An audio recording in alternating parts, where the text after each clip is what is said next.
என்ன சோகமாக உட்காந்துட்ருக்கீங்க? நேற்று டாக்டர்கிட்ட போன போது உங்களுக்கு பிபி வந்துருச்சு, மாத்திரை சாப்பிட்ணுன்னு சொன்னதுக்காகவா? போச்சுடா, லைஃப் லாங் மாத்திரையை சாப்பிட்டு தான் ஆகணும்னு மற்றவங்க சொல்கிறாங்கல்ல உருட்டு, அதை கேட்டு வருத்தமாக இருக்கீங்களா? கப்பல் கவுந்தா மாதிரி கன்னத்தில் கையை வச்சுக்கிட்டு.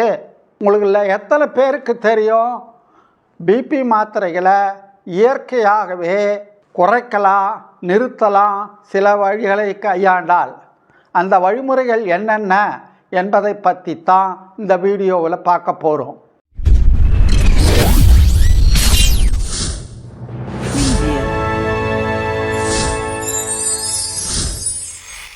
டாக்டர் முரளி வைட்டின்ற நம்ம சேனலில் பிபி ரிவர்சல்ன்ற வீடியோ மூலம் உங்களை வரவேற்கிறேன்.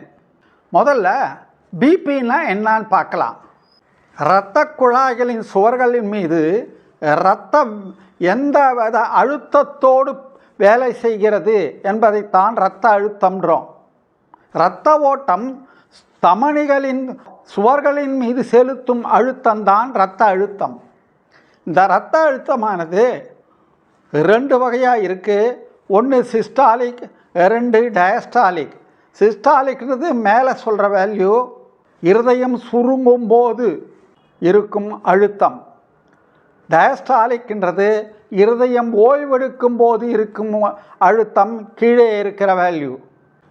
பிபி ரிவர்சல்னால் மாத்திரைகள் மருந்துகள் இல்லாமல் இயற்கையாகவே இரத்த அழுத்தத்தை, பிளட் ப்ரெஷரை குறைக்கிறது எப்படி அல்லது நிறுத்துறது எப்படி, அதுதான் பிபி ரிவர்சல். இந்த பிபி ரிவர்சலை எப்படி செய்யறது? இயற்கையான எளிய வழிமுறைகள், சாத்தியக்கூறுகள் இருக்கின்றனவா? மாத்திரை இல்லாமல் இதை செய்ய முடியுமா? என்னென்ன வழிகள்ன்றதை தான் இந்த வீடியோவில் பார்க்க போகிறோம். இந்த காணொளி உங்களுக்கு பிடிக்கும் என்று நினைக்கிறேன்.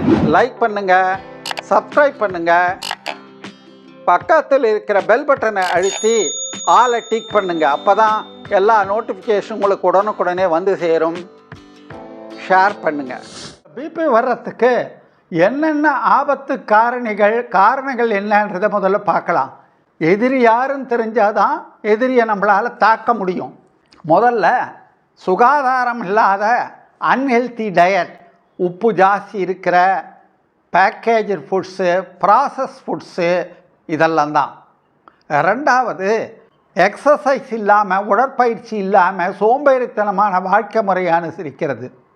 மூணாவது உடல் எடை ஏறுறது, உடல் எடை அதிகமாக இருக்கிறது. நாலாவது ஜெனட்டிக்ஸ். அஞ்சாவது ஸ்ட்ரெஸ், மன அழுத்தம்.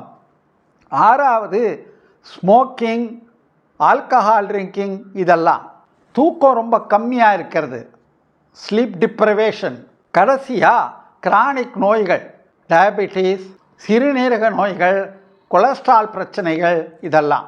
இந்த பிபியை நேச்சுரலாக, இயற்கையாக, மருந்து மாத்திரை இல்லாமல் எளிய முறையில் எப்படி ரிவர்ஸ் பண்ணுறது, குறைக்கிறது, பழைய லெவலுக்கு கொண்டு வர்றது என்பதை நம்ம 4 தலைப்புகளில் பார்க்க போகிறோம். ஒன்று டயட்டரி சேஞ்சஸ், உணவு முறை மாறுதல்கள். ரெண்டாவது லைஃப் ஸ்டைல் சேஞ்சஸ், வாழ்க்கை முறை சீரமைப்பு. மூணாவது ஆயுர்வேத மருந்துகள், மூலிகை மருந்துகள். நாலாவது வீட்டு முறை வைத்தியம். ஃபஸ்ட்டு நம்ம டயட்டரி சேஞ்சஸ், உணவு முறை மாறுதல்கள் ரொம்ப முக்கியமாக கவனிப்பாக பார்க்க வேண்டிய பகுதி இதுதான். இதில் என்னென்ன பார்க்க போகிறோம் அப்படின்னா, ஒன்று பொட்டாசியம் அதிகம் உள்ள உணவுகள், ரெண்டாவது மக்னீசியம் அதிகமுள்ள உணவுகள், மூணாவது dietary approach to stopping hypertension டேஷ்ன்றாங்களே அது, நாலாவது லோ சோடியம் டயட், அஞ்சாவது அதிகமான ஃபைபர் இன்டேக் எடுத்துக்கொள்வது நல்லது, ஆறாவது ஹெல்த்தி ஃபேட்ஸ்ன்றது, ஏழாவது ஆனியன், கார்லிக்ஸ் இதெல்லாம் சாப்பிட்றது, எட்டாவது பீட்ரூட் ஜூஸ். இந்த உணவு முறை மாறுதலில் முதல்ல வர்றது பொட்டாசியம் அதிகம் உள்ள உணவுகள். இது எது எது அப்படின்னு பார்த்தா, முக்கியமாக வாழைப்பழம், இளநீர், இது ரெண்டுலேயும் பொட்டாசியம் அதிகம் இருக்குது. கூடவே கீரையில், சக்கரவள்ளி கிழங்குல அதிகம் இருக்குது. இந்த பொட்டாசியம் எப்படி பிபியை குறைக்க உதவுதுன்னா, இது போய் சோடியத்தினுடைய வேலையை எதிர்கொள்ளுது. ஸோ கவுண்டர் ஆக்ட் பண்ணி சோடியத்தை வெளியேற்றத்துக்கு உதவுது நம்ம பொட்டாசியம். ரெண்டாவது, மக்னீசியம் அதிகமுள்ள உணவுகள், நட்ஸு, விதைகள், முழு தானியங்கள், வழக்கம் போல் கீரைகள். எப்படி உதவுது மக்னீசியம்னா, பிளட் வெசல்ஸை ரிலாக்ஸ் பண்ணுறதுக்கு உதவுது மக்னீசியம். இதன் மூலம் பிபி குறைக்குது. மூணாவது, டயட்டரி அப்ரோச் டு ஸ்டாப்பிங் ஹைப்பர் டென்ஷன்றது.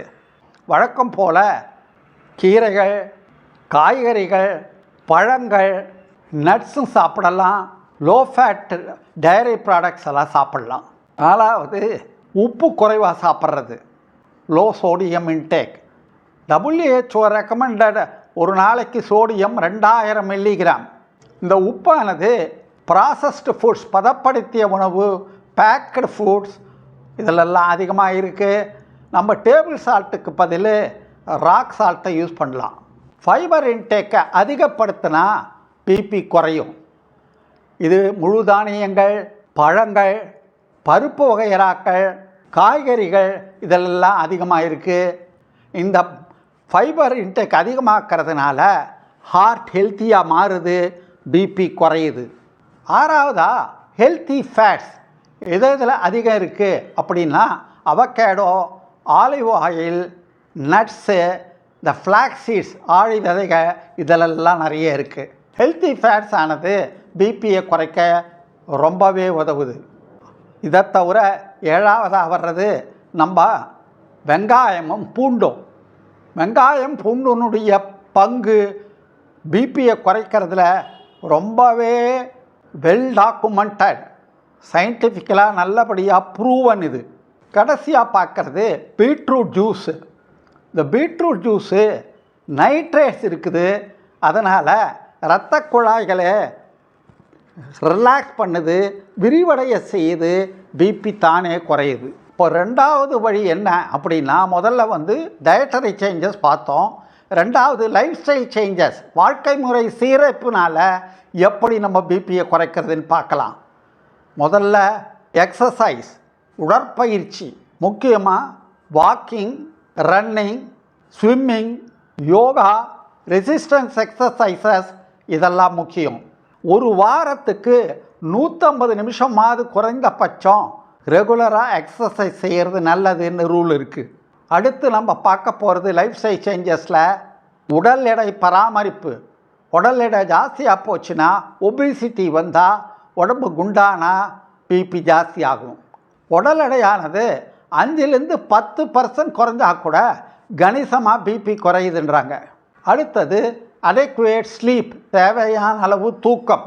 ஒரு நாளைக்கு குறைந்தபட்சம் 8 மணி நேரம் குட் குவாலிட்டி ஸ்லீப் வேணுன்றாங்க. தொந்தரவு இல்லாமல், டிஸ்டர்பன்ஸ் இல்லாமல் நல்லா தூங்கணும். அடுத்தது ஸ்ட்ரெஸ் மேனேஜ்மெண்ட், மன அழுத்தத்தை நிர்வகிக்கிறது. எப்படி? தியானத்தினால, டீப் ப்ரீத்திங்ஸ் எக்ஸசைசஸ்னால, இயற்கையோடு ஒன்றி கொஞ்சம் நேரம் டெய்லி செலவழிக்கிறதுனால ஸ்ட்ரெஸ்ஸை குறைக்கலாம். கடைசியாக ஸ்மோக்கிங்கும் ஆல்கஹாலையும் நிறுத்துறது.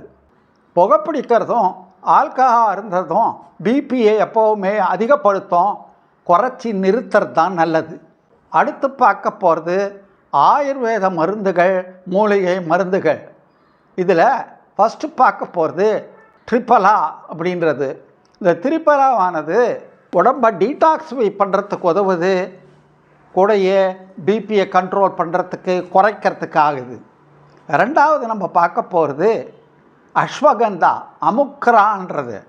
இந்த பிபி ஆனது பேர் நல்லா நமக்காக வச்சுருக்காங்க, பிபியை போட்டு அமுக்குது, தான் அமுக்ரான். அமுக்ரான்றது ஸ்ட்ரெஸ்ஸை குறைக்கிறதுக்கு உதவுது, பிபியை குறைக்குது. கடைசியாக ஐபிஸ்கஸ் டீ, இந்த செம்பருத்தி டீ ஆனது பிபியை குறைக்கிறதுல ரொம்பவே உதவுது. அதில் எக்கச்சக்க ஆன்டி ஆக்சிடென்ட்ஸ் மலிஞ்சு இருக்குது. கடைசியாக நம்ம பார்க்க போகிறது வீட்டு வைத்தியம், ஹோம் ரெமிடிஸில் எப்படி பிபியை குறைக்கிறதுன்றது. ஃபஸ்ட்டு கோகோனட் வாட்டர், இதில் பொட்டாசியம் ரொம்ப அதிகமாக இருக்குது, பிபியை குறைக்க உதவுது. சோடியத்தை ரீப்ளேஸ் பண்ணுது. அதனால் பொட்டாசியம் பெஸ்ட்டு பிபி குறைக்க. ரெண்டாவது மெதி வாட்டர், அதாவது ஃபெனுக்ரீக் வெந்தய நீர் ராத்திரி ஊற வச்சு காலையில் குடித்தா பிபி கிம்முன்னு குறையும். மூணாவது லவங்கப்பட்டையும் தேனும், இதை வெந்நீரில் குடித்தா பிபி நல்லபடியாக குறையும். என்னென்ன முன்னெச்சரிக்கை நடவடிக்கை எடுக்கிறது பிபி குறைக்கிறதுக்கு அப்படின்னா, ரிவர்சலுக்கு 1, 18 வயசுக்கு மேலே இருக்கவங்க 2 வருஷத்துக்கு ஒரு தடவையாவது பிபியை கட்டாயம் பார்த்துக்கணும். பிபி இல்லைன்னு நினைக்கிறவங்க. பிபி இருக்கவங்க ரெகுலராக பார்த்துக்கணும். பிபி இருக்கவங்கெல்லாம் எலக்ட்ரானிக் பிபி ஆப்பரேட்டர்ஸ் வாங்கி வச்சுட்டு வீட்லேயே இந்த காலத்தில் மானிட்டர் பண்ணுறதுக்கு வசதி வந்திருக்கு. லேசாக பிபி இருக்கா மாதிரி ஏதாவது அறிகுறிகள் இருந்தால் கூட தலைவலிக்கிறது, தலை சுற்றுறது, மூக்கில் ரத்தம் வர்றது, இது மாதிரி ஏதாவது அறிகுறிகள் இருந்தால் உடனே டாக்டர்கிட்ட போகணும். கூடயே இந்த பிபியை சுற்றி எக்கச்சக்க கட்டுக்கதைகள், உடான்ஸ் உருட்டுகள் இருக்குது. அதெல்லாம் நம்ப வேண்டியதில்லை. உதாரணத்துக்கு குண்டாக இருக்கவனுக்கு தான் பிபி வரும் இல்லையே, எத்தனையோ ஒல்லியாக இருக்கவங்க பிபி அதிகமாக இருந்து கிளினிக்கு வந்திருக்காங்க. ரெண்டாவது, உப்பு மட்டும்தான் முக்கியமான எதிரி. உப்பை குறைச்சா போதும் பிபி குறைஞ்சிரும் ஆட்டோமேட்டிக்காக, கிடையாது. இதை தவிர எக்கச்சக்க மற்ற காரணங்கள் இருக்குது, முதல்லையே பார்த்தோம். கடைசியாக ஒரு தடவை ஆரம்பித்தா பிபி வைத்தியம் நிறுத்த முடியாது. தொடர்ந்து கடைசி வரைக்கும் சாகிற வரைக்கும் சாப்பிட்டுட்டே தான் இருக்கணுன்றது தப்பு. சரியான அணுகுமுறைகள் இருந்தால் நம்ம முதல்ல சொன்ன மாதிரிலாம் அனுசரித்தா கொஞ்சம் கொஞ்சமாக குறைக்கலாம். நமக்கு நிறுத்துறதுக்கும் நேரம் வரும். பிபியை பற்றி நம்ம சேனலில் 3 வீடியோ போட்டிருக்கோம். முதல் video BP symptoms, causes, risk ஃபேக்டர்ஸ்னு. ரெண்டாவது பிபி ட்ரீட்மெண்ட் பற்றி. மூணாவது எலக்ட்ரானிக் பிபி ஆப்பரேட்டர்ஸில் எப்படி பிபியை தப்பு இல்லாமல் பார்க்குறதுன்னு. இந்த 3 வீடியோவுக்கான கார்டு மேலே வருது பாருங்கள். லிங்கை டிஸ்கிரிப்ஷனில் கொடுத்துருக்கேன். இப்போது குஷ்ப விதிக்கு வந்திருக்கோம். பிபியை குறைக்கிறதுக்கு கீழ்கண்ட 4ல் எது ரொம்ப முக்கியம்? 1 ஜிங்க், 2 பொட்டாசியம், 3 அயர்ன், 4 கால்சியம். போன வார குவிஸ் பகுதியினுடைய சரியான விடை வைட்டமின் சி. தாவர வகை உணவுகளை ரெகுலராக சாப்பிட்றவங்களுக்கு இயற்கையாகவே விலங்கு மூல உணவு வகையில் சாப்பிட்றவங்களை விட 34% பிபி குறைவாக இருக்குது அப்படின்னு ஆராய்ச்சி தெரிவிக்குது. ஸோ 1/3 பிபி விலங்கு வகை உணவுகளை சாப்பிடாம தாவர வகை உணவுகளை சாப்பிட்டாலே குறைஞ்சிருது. இவ்வளோ நேரம் நம்ம இயற்கையாக மாத்திரை இல்லாமல் எளிதாக பிபியை எப்படி ரிவர்ஸ் செய்வது, குறைப்பது, எப்படி மாத்திரைகள் சாப்பிடுவதை நிறுத்துறது என்பதை பற்றி பார்த்தோம். இதை கொஞ்சம் கொஞ்சமாக ஒரு கட்டுப்பாடோட சரியான முறைகளை அனுசரித்து நாம் பிபியை குறைக்கலாம். இதனால் நீங்கள் பிபியை குறைச்சி வெற்றி அடையலாம். வெற்றி மீது வெற்றி வந்து நம்மை சேரும். இதை வாங்கி தந்த பெருமையெல்லாம் உங்களை சேரும். நாம் எல்லோரும் சேர்ந்து மாத்திரை இல்லா பிபி நோயாளிகள் சங்கம்னு ஒன்று ஆரம்பிக்கலாம். அதில் எல்லோரும் சீக்கிரமே மெம்பர் ஆகுங்க. நம்ம பிபி ரிவர்சலினுடைய முன்னேற்றத்தை ஃபாலோ பண்ணுவோம். உங்களுடைய அனுபவத்தை எந்த முறை உங்களுக்கு சரிப்பட்டு வருது, சக்ஸஸ்ஃபுல்லாக இருக்குன்றத கமெண்ட் பாக்ஸில் போடுங்க. இந்த வீடியோவானது மெடிக்கல் எஜுகேஷன் பர்பஸுக்காக தயார் செய்யப்பட்டது. இது ப்ரொஃபஷனல் மெடிக்கல் கவுன்சிலிங்க்கு ஒரு மாற்று அல்ல. தேவைப்படுவோர் அருகிலுள்ள மருத்துவமனைக்கு சென்று சிகிச்சை பெற்றுக்கொள்ள வேண்டும். இந்த காணொளி உங்களுக்கு பிடித்திருக்கும் என்று நினைக்கிறேன். லைக் பண்ணுங்கள், சப்ஸ்கிரைப் பண்ணுங்கள், பக்கத்தில் இருக்கிற பெல் பட்டனை அழுத்தி ஆலை டிக் பண்ணுங்கள். அப்போ தான் எல்லா நோட்டிஃபிகேஷன் உங்களுக்கு உடனுக்குடனே வந்து சேரும். ஷேர் பண்ணுங்கள். ஒவ்வொரு வாரமும் சனிக்கிழமை சாயந்தரம் 4 மணிக்கு 4 PM நமது வீடியோக்கள் தவறாமல் வெளிவரும். உங்கள் கமெண்ட்ஸை, சஜஷன்ஸை, டவுட்ஸை கமெண்ட் பாக்ஸில் ட்ரா பண்ணுங்கள். பாய்.